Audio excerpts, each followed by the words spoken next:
going to be showing you the process of me making a Lino print project that is actually a unit from our school, but I kind of wanted to show my own process and how I came up with the idea and how I actually started carving my own Lino.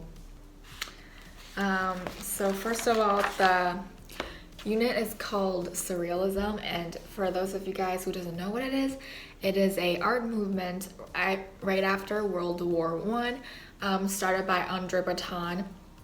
And he started a movement because he was a soldier in the World War I and he was traumatized by the experience. And his idea was that if we can release all those strange, dark thoughts out by making art, by writing poetry, by literary pieces, then we can stop horrible things to happen, like wars. So first of all, I started out doing these little small thumbnails, if you can see, of possible ideas that I will be doing. And one of the ideas that I started with, and is the one that I'm choosing to do finally, is this one in the corner with the puzzles, eye, and this. Well, it really developed into something really different, but the idea of a puzzle and the eye behind it has made it to the end. And this is not the final design, but this is pretty much the idea that I'm going for. And then you can see I kind of stated the idea that there's a ray of light, and then it's in the forest, and then the puzzle pieces with an eye from Missing Piece of Puzzle, and then it could be, I don't really know, but it's preferably a monster standing behind the puzzle with like really long nails with the hands holding the puzzles, and then there's his feet on there to show a little bit more of mysteriousness. And yeah, that's everything I've got so far. Next, what we're doing is we're going to move the final design onto an A3 piece of paper and transform it to onto the actual Lino block. So first of all, I have to draw out my general design on an A3 piece of paper in order to transfer it onto the Lino block. And later on, you'll see I have this kind of piece of white paper that has this white powder on it.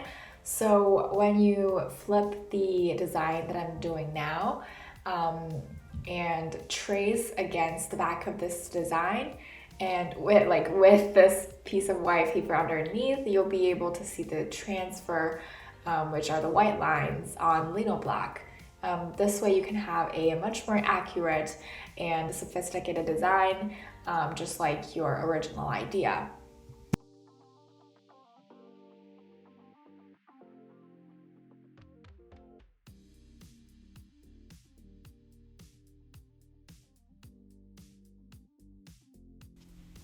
So here I am already starting to carve, and this is the background and the grass part. It's a lot of repetition and it was really relaxing. I switched the head a couple of times, and always remember to carve away from yourself. And luckily, there's a few times I haven't done that, but I haven't cut myself, so I was really grateful because it's going to be painful if you did.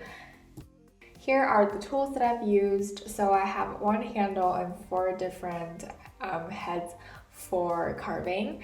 You have the bigger U-shaped, the V-shaped, smaller U-shaped, and the one like a knife. And then you just need to plug it onto the handle just like that. And then we also have a wooden stick where you can push the head out so you can change them over time. Then I kept going with the trees in the background, and it was really interesting because you have to think backwards, because when you print it, it's going to be like different from the way you're supposed to carve it. And I think it really trained my mind to think differently, and I have never really done anything like this before. This is especially important to me because the work that I'm trying to create has a lot of simple patterns, but I am trying to create kind of gradients and shades using the intensity of these patterns, which you'll see on both the grass and the trees. So I really tried my best, and the result turned out to be exactly the way that I wanted it. So I was really proud of what I've done here. Okay, so I just finished curving the whole thing.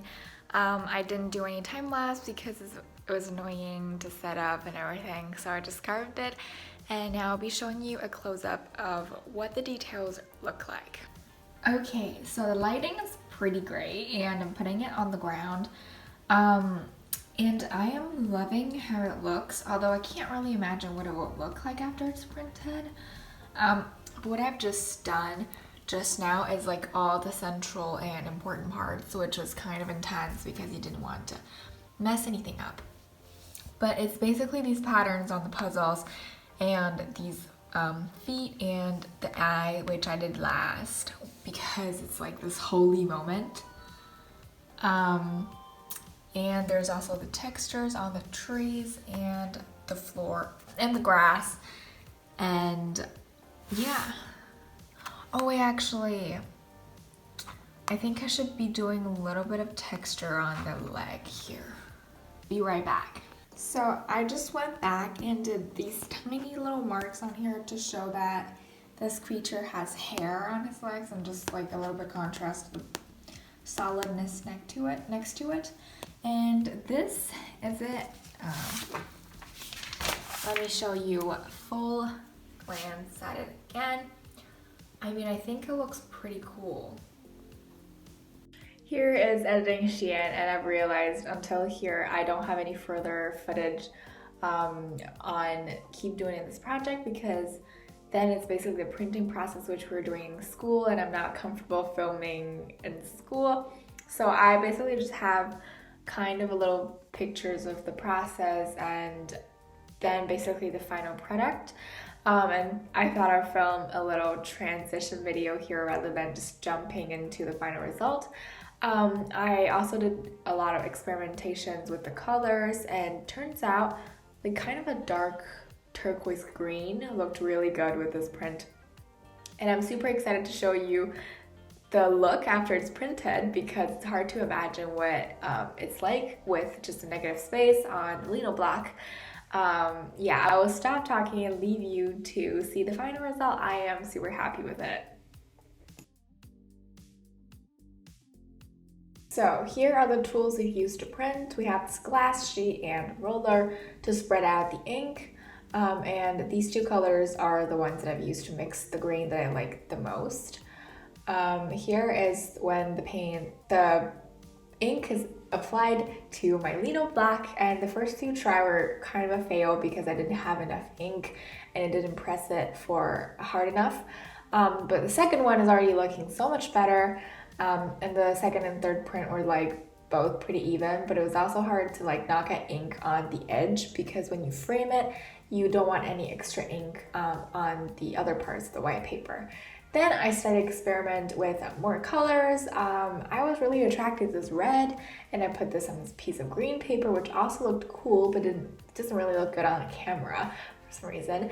And then I also tried green, and last but not least, I will be putting at the end are the greens that I've tried out, and they're my favorite, which also kind of represents the forest, but I also just like the color for its own right. And this is my favorite shade of all. I created 13 prints in total, and I just showed like 8 here.